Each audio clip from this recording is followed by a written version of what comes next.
Judge ordered me to pay my cheating wife, so I exposed her affair, took my money, and disappeared. Wanda Nealon has granted use of the house until the children graduate from high school, with Mr. Nealon continuing mortgage and utility payments. She is also entitled to half the value of her husband's business, and Mr. Nealon will maintain payments for her vehicle. Mrs. Nealon is awarded 60% of all assets, encompassing bank accounts, investments, and retirement accounts. Additionally, primary custody of the children is granted to Mrs. Nealon, with visitation following standard protocols, including Mr. Nealon having 2 consecutive weeks during the summer and every other weekend. Child support is set at per month per child, totaling, per month. Considering Mrs. Nealon's absence from the workforce for the last years, maintenance of, per month, is added. The divorce will be finalized in days unless Mr. Nealon revokes the petition. Concluding the proceedings, Judge Marie Matthews banged her gavel as she began to rise. I uttered the single word that would lead to changes dominating the next several months of my life. I responded to her challenge, stating that I wasn't sure what was difficult to understand. I offered to provide a definition if the word was challenging for her. Judge Matthews froze mid-motion, her head swiveling so fast that it seemed her neck might snap off. A look of disbelief adorned her face, as if she couldn't fathom someone stating that word in her presence. Slowly, she returned to her chair. As she moved, her features shifted from shock to abject fury. Once she regained her former position, the frosty glare she directed at me could easily have frozen water on the surface of the sun. To say she was angry would be an understatement. She declared that she wasn't stupid and knew what was about to happen. She didn't care. The next few minutes were planned, and she gave me 1 minute to apologize, or she would cite me for contempt of court. I spoke, saying that at least she would have made one correct ruling that day. I expressed having nothing but contempt for the situation. My lawyer harshly whispered in my ear, fumbling through his briefcase, possibly searching for something to silence me. In response, she sneered, striking her gavel again, and threatened to see how much contempt I would have after 30 days in jail. I retorted by suggesting days and wondered if she cared to try for more, expressing my belief that if she got laid occasionally, she might not be such a difficult person. I extended my right hand with the middle finger up, while mimicking the gesture with my left hand. I suggested she could ride them to a climax, perhaps making her less of the person she appeared to be. In my view, she was in more dire need of a change than any woman in history. Holy. I reflected on the situation, thinking that someone might have dialed emergency around that time. I considered 2 possibilities. Either she was on the verge of a stroke, or her head was going to explode. Surprisingly, the smoke coming out of her ears wasn't visible. I didn't think it was possible for someone's face to turn that shade of red. After my outburst, she was clearly upset, and she sentenced me to 90 days. Her voice sounded satanic, and the bailiffs took hold of me. My lawyer had a woeful look on his face, and the courtroom was shocked when I couldn't hold in my laughter. This probably explained the visits by psychologists I had in lockup over the next couple of weeks. The letter from my lawyer's law firm the next day, stating they were dropping me as a client, was not a surprise. So, you're probably wondering what all that was about. Perhaps a little background is in order. My name is Michael Nealon, and I'm currently 31 years old. I was born to a very nice middle-class couple in the heartland of America. I was raised on traditional values where there was a strong sense of right and wrong. You respected those that deserved respect, and you didn't cheat. When you gave your word, it meant something. The ethos I grew up with was to work hard, be generous with what you have, and live up to your values. Do unto others as you would have them do unto you. Of course, most people never think about the flip side to that. Do unto others as they have done unto you. The Christian thing to do is to turn the other cheek, but unfortunately, I have never been good at that. I've always had what has been described as an extreme stubborn streak combined with my sense of justice. Well, it sometimes got kind of ugly when I made up my mind that someone had done me wrong and set a course of action to deal with it. Nothing could dissuade me from my path. There was one time in high school when I was going out with Cheryl Haskins. We had been dating for a couple of months by this time, and we had an argument about something leading to our breakup. I put that in quotes because it was kind of understood that it was only temporary, and we would apologize to each other a couple of days later and get back together. It wasn't the first time that it happened. We would just use the weekend to cool off and make up on Monday. Unfortunately, I happened to be walking past the theater on Saturday evening and saw my cousin Harold escorting Cheryl into the theater. 2 things here. Harold and I were more like brothers than cousins. We were the same age and had been practically inseparable for as long as I can remember. His family lived on the same block as me, and we grew up together. Second, I knew that he also liked Cheryl. He knew that we had broken up, but he also knew that we would probably get back together after the weekend. But we simply don't do that to each other. From that moment on, he was dead to me. When Cheryl tried to talk to me on Monday, I simply refused to acknowledge her presence.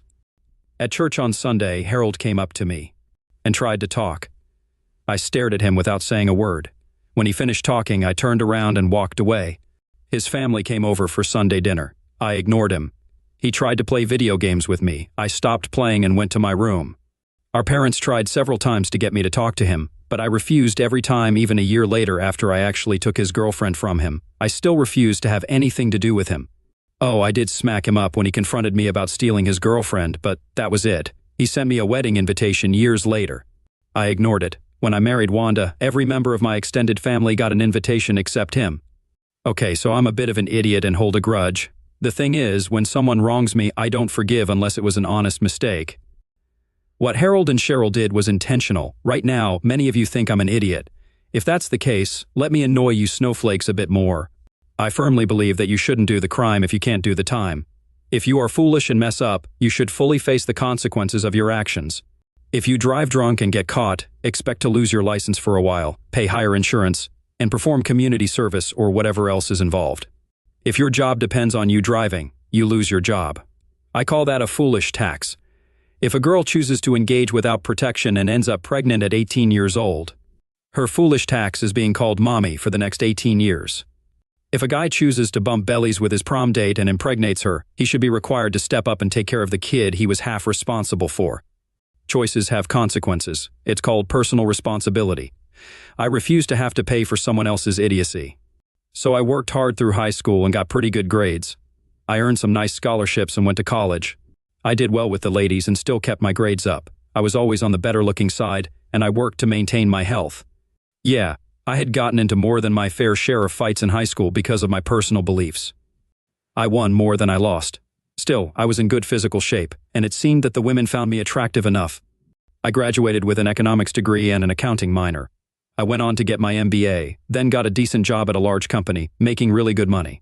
Being single with not a lot of bills to pay, I began playing the stock market. I found I kind of had a knack for that and made out rather well. I had been working for a few months when I met Wanda at a party. We hit it off well, and I asked her out on a date. She accepted, and it went from there. I have to say, she was beautiful. I kind of laugh at that. Seriously, how many guys ever say that their girlfriend is ugly? Sure, she may be unattractive to someone else, but to them, she is beautiful. Anyway, I can say that Wanda is beautiful because she always attracts stares whenever we are out, and every one of my friends has commented on how they will try to move in if we ever break up. Even some of my lesbian friends have commented on trying to turn her if she becomes available. I eventually asked, she accepted, and we got married. I should probably mention that Wanda did go to college. I like to joke that she went for her Mrs. degree. She didn't get that, but she did graduate with a degree in art history, which qualified her for her job as a barista at Starbucks. For those who are confused, an MSS degree signifies a girl that goes to college to put off adulting for a few years and graduates with a husband to take care of them for the rest of their lives. Yes, I'm an arrogant idiot. Get lost.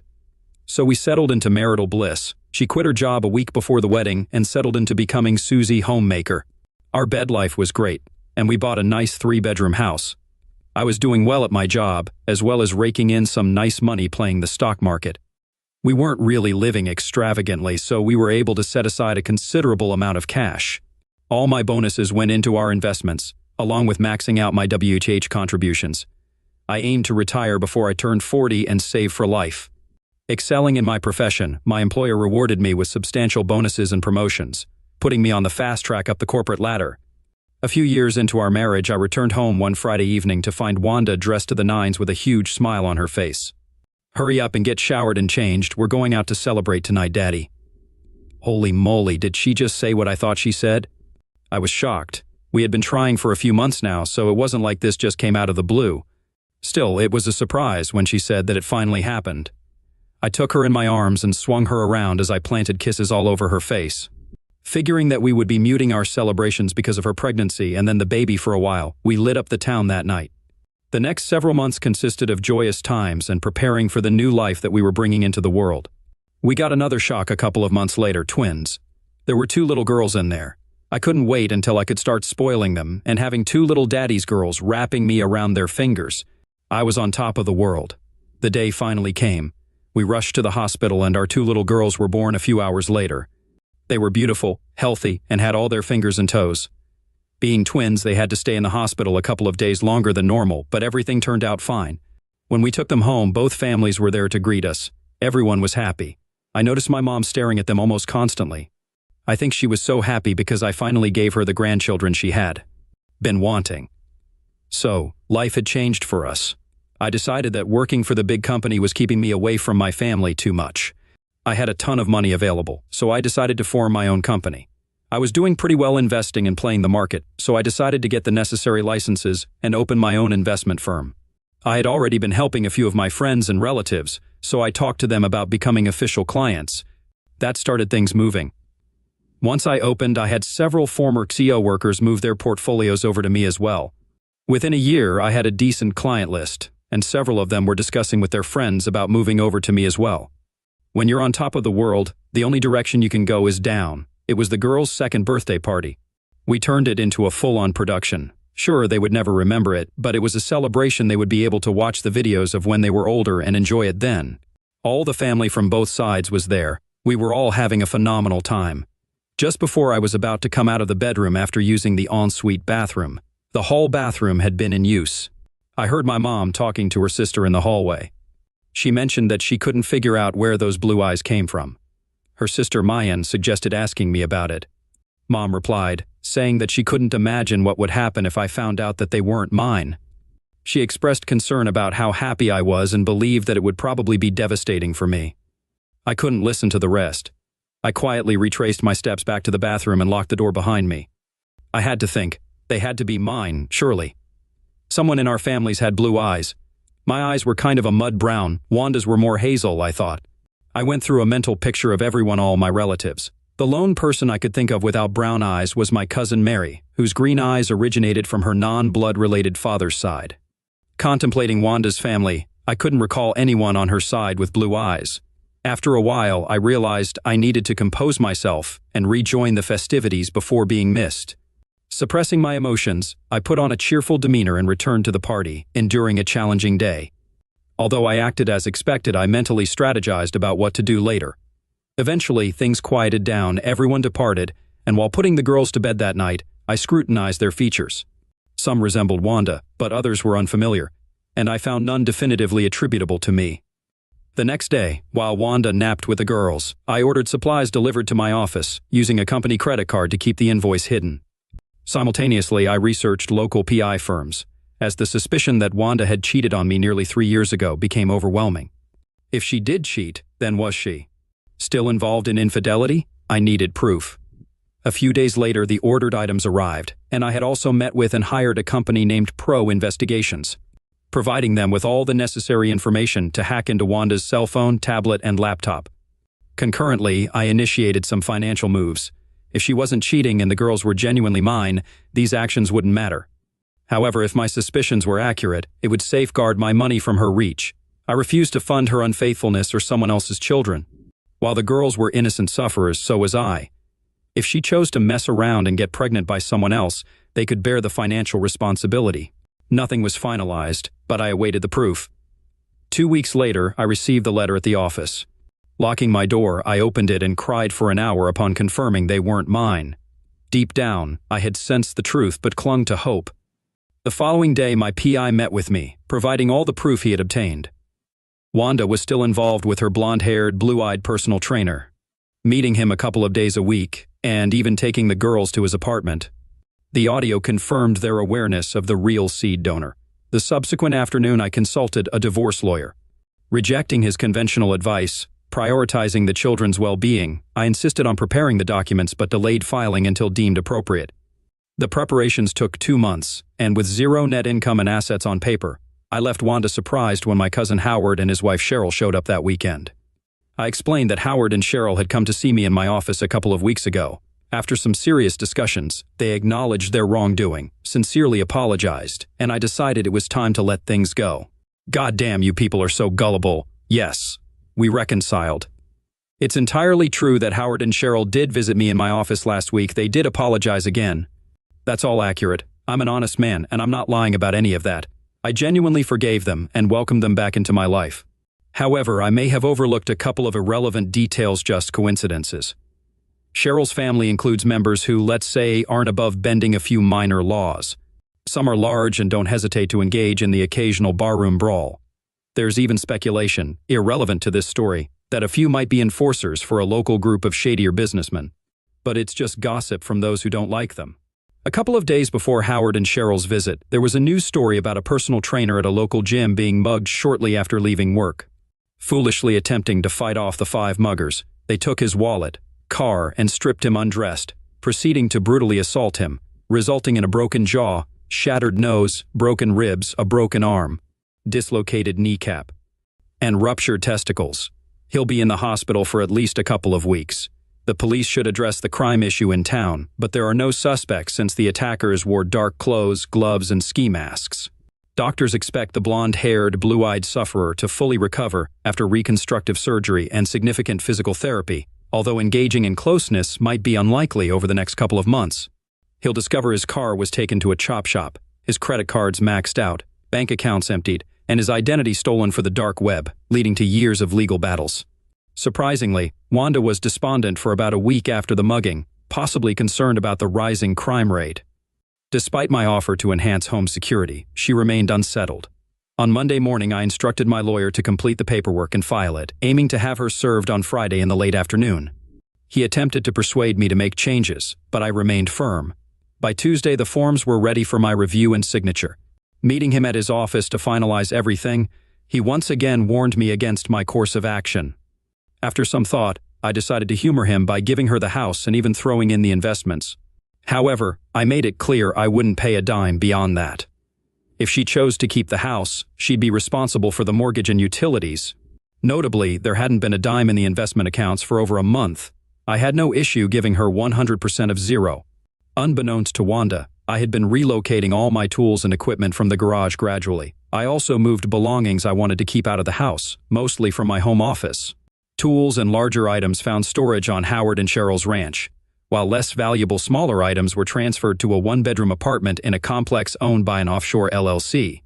The owners of the LLC were surprisingly challenging to locate and verify. Friday morning arrived at last.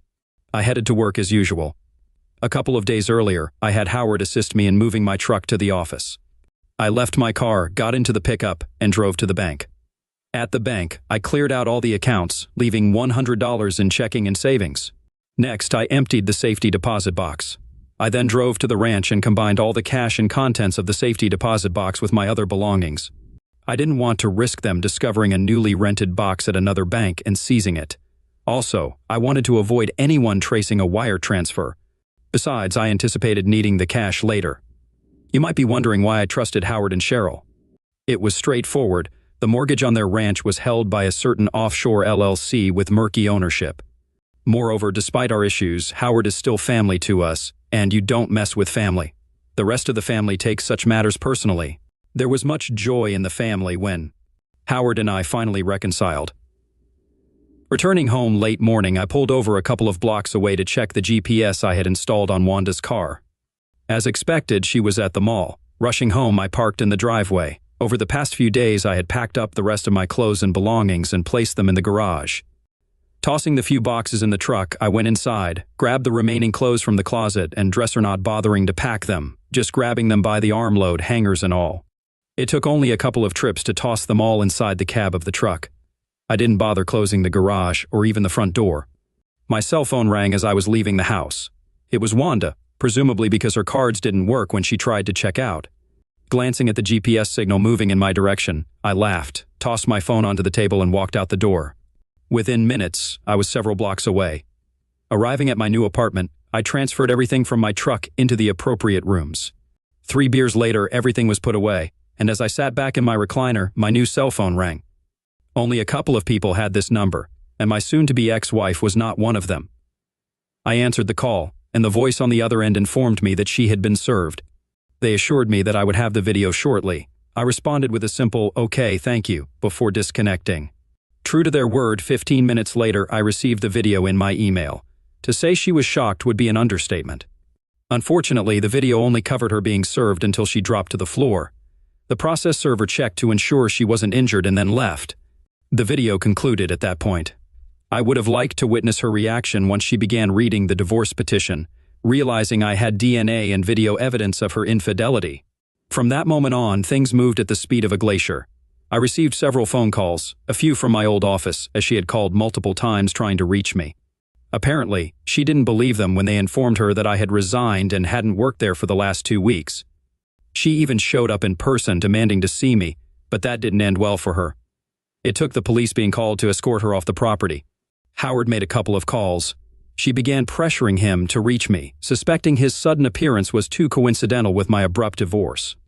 Restraining orders for my former company and Howard were filed, compelling her to cease.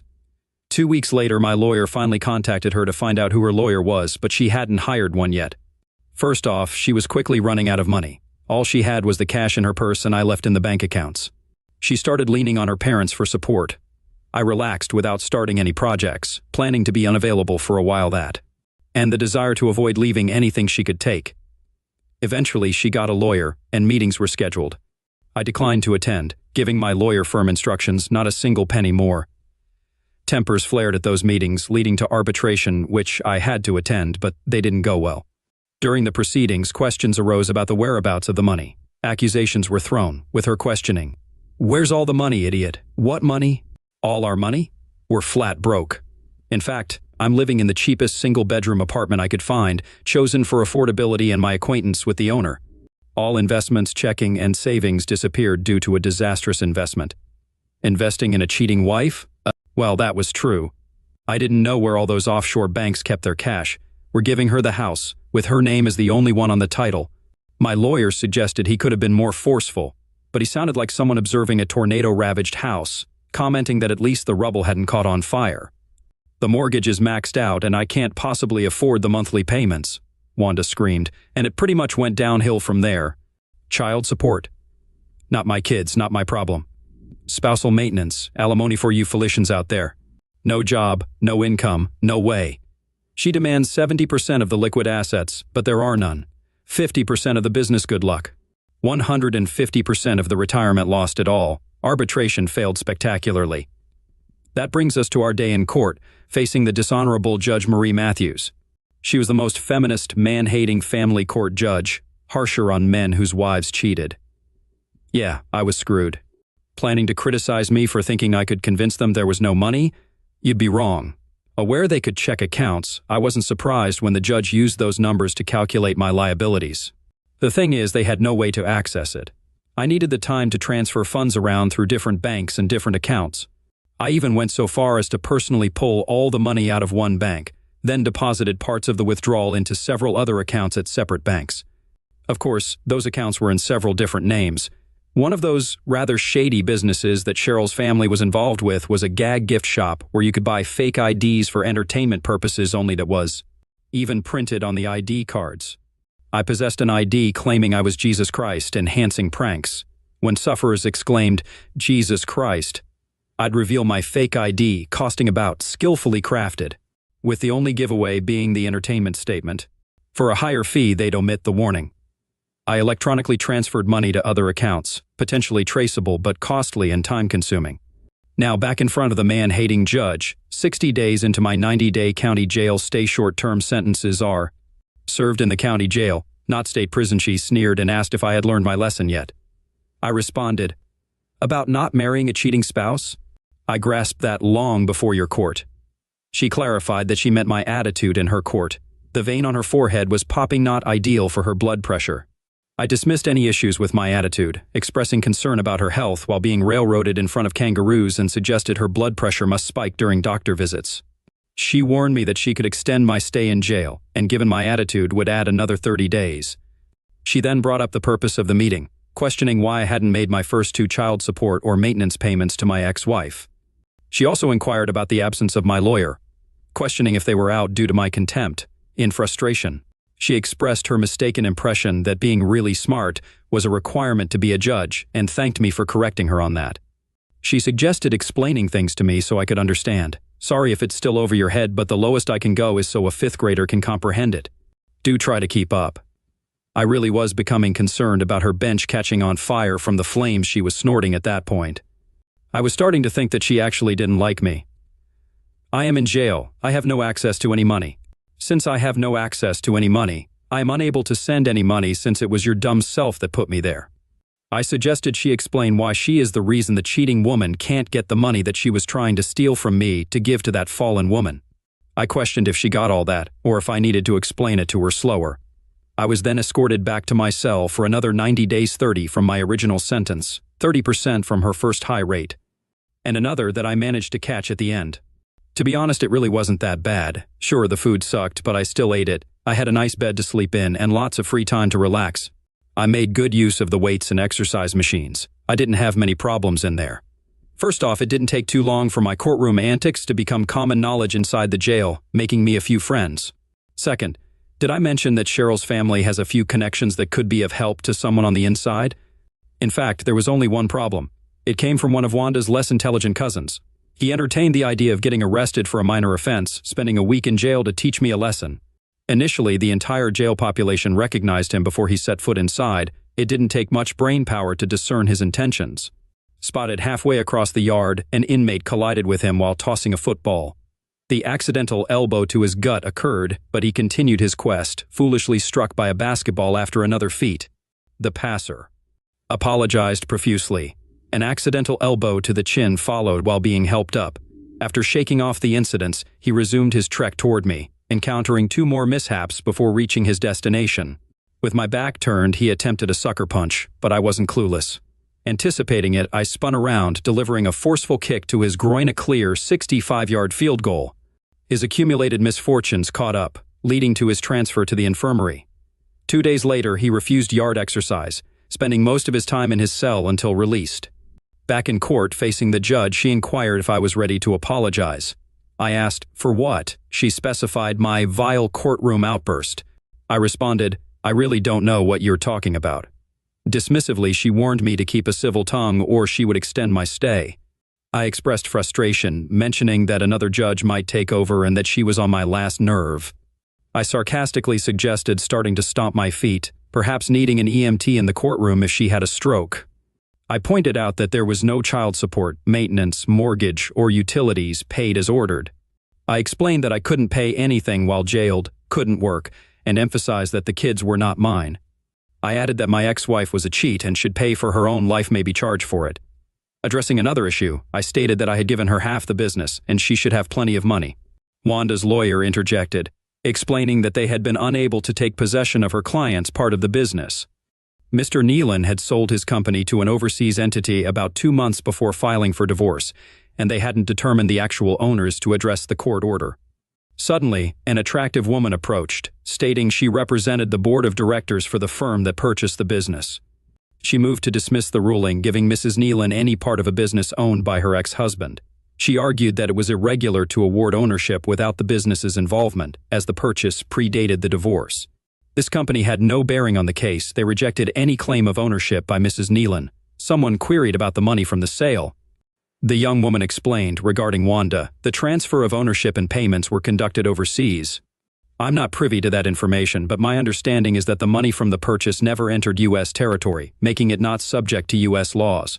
Any claim on that money needs addressing with your ex-husband, possibly in the country where the money is located. Wanda's lawyer asked, what country is that? The original transfer of funds was in Belgium, but my understanding is that the money was transferred somewhere else shortly after the sale. I have no idea where it was transferred to, the young woman replied. My ex lawyer spoke up again, expressing desperation on behalf of my ex.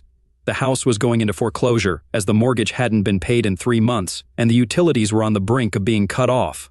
It was mentioned that my client's parents had assisted a bit initially, but it was becoming too much for them.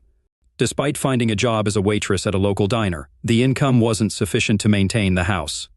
The judge addressed me, stating that I had 1 week to bring all the payments up to date. I responded sarcastically, suggesting bending over to pull cash out of my crack, which unfortunately didn't exist. I emphasized that I was physically unable to comply, as I was in jail with no access to any money.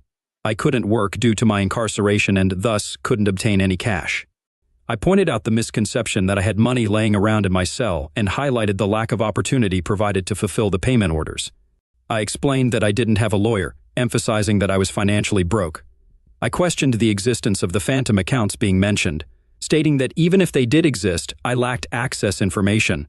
I pointed out the need for access to my financial records to obtain account details, highlighting the absence of such records. I challenged anyone to show me the account information for these alleged accounts and questioned the whereabouts of the money from checking accounts, savings accounts, and investments. Regarding the sale of my company, I explained that the company was in bad shape due to previous bad investments, and I had to sell it cheap to cover expenses, leaving no money left over. In response to the court's skepticism, I shrugged and expressed my lack of concern about being believed. I challenged them to show me the account information where I supposedly hid money, suggesting that my ex-wife had stolen the money while involved with her boyfriends. Her lawyer objected, stating that my accusation didn't make sense. I retorted, "It makes as much sense as keeping me in jail where I have no access to money, than demanding that I make all of these payments you all want." The judge asked if I was aware that she could keep me in jail until I paid. I responded by looking at her as if she had just grown a third eye. I played along, stating that it sounded logical to keep me where I was unable to abide by their orders, while making demands that were simply impossible for me to accomplish. 3 months later, the house underwent foreclosure, leading Wanda to lose her Lexus due to payment challenges. Unable to afford an apartment for herself and her daughters, she resorted to living with her parents while working 30 hours a week at the diner. Desperate, they pleaded with the judge to release me for payment initiation. Loverboy, now out of the hospital and engaged in physical therapy, spent hours daily trying unsuccessfully to resolve his financial situation. The silver lining was the prevention of new credit card accounts being opened in his name. Given his severely diminished credit rating, with only minimal insurance coverage on his car and part-time employment at the gym, he couldn't benefit from it and faced high deductibles, making it a lengthy process to pay off his medical bills. Having secured legal representation, I reached a deal with the judge for release from jail to secure employment and initiate payments, surrendering my passport due to suspicions of hidden funds and flight risk. I began working at Taco Bell and lived at the ranch with Howard and Cheryl. Although discreetly observed, I was aware of the surveillance, yet most of the cash was already in my possession. This routine persisted for the next 3 months. Wanda utilized a court order to garnish my minimum wage from Taco Bell, yielding minimal gains for her. During this time, I finalized my plans with Howard, emptied my apartment while I was in jail, and had belongings divided among my extended family. Packages were shipped from them to a common location, undetected by surveillance. Guests discreetly moved packages to their vehicles during visits and barbecues. Over the next couple of weeks, I spent my time either working or at home, avoiding going out. Taco Bell eventually obtained a restraining order against Wanda due to constant annoyance at the restaurant, which became disruptive. Despite the option of termination, a discreet payment to the manager preserved my employment. For legal meetings, my lawyer visited the ranch. Initially representing the new owners of my former company in court, subsequently, I hired her as my lawyer. She possessed a bold nature, akin to a barracuda, especially during poolside encounters, dismissing ethical concerns about a lawyer-client relationship. I asserted that lawyers considered scruples as a form of payment in Russia, with morals being large paintings on walls. Alright, so you're probably wondering about my finances. Yes, indeed, I did sell my firm. No, I didn't sell it to myself. I wasn't going to provide Wanda any chance to stumble upon information she could use to claim any part of the firm. I was divesting from it. Besides, I wanted the cash. The sale happened overseas, and since the money never entered the United States jurisdiction, it wasn't subject to any U.S. laws. The only way Wanda could access it was if I brought any of the money into a U.S. bank, making it vulnerable to her claims due to the judgments against me. That simply wasn't going to happen. It was a significant sum, complemented by my investment accounts in the $10 million range. Cash on hand from the safety deposit box, checking and savings accounts, and safes with cash equaled around. Some of the cash I used for my plans, but I still had about on hand. I wasn't planning to take any cash with me. So it was a lovely Saturday afternoon. We were having another barbecue with the extended family. All the preparations were complete, and everything was set. The party was a blast. I assisted Howard with a grill and smoker. Julia, my lawyer, was there too. Later in the afternoon, one of Cheryl's uncles approached me, expressing gratitude for helping Cheryl and Howard, and was glad that we had finally reconnected. We chatted, and he handed me an envelope.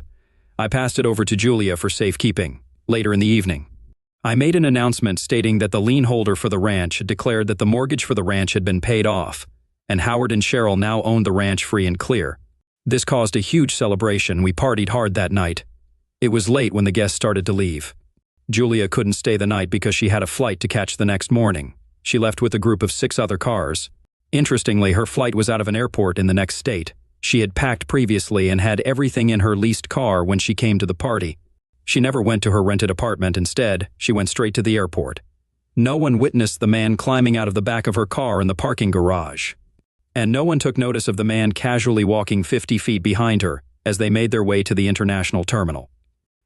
Michael Nealon couldn't travel outside the U.S. because he had surrendered his passport to the court. Mitchell Nelson's passport never even garnered a second look.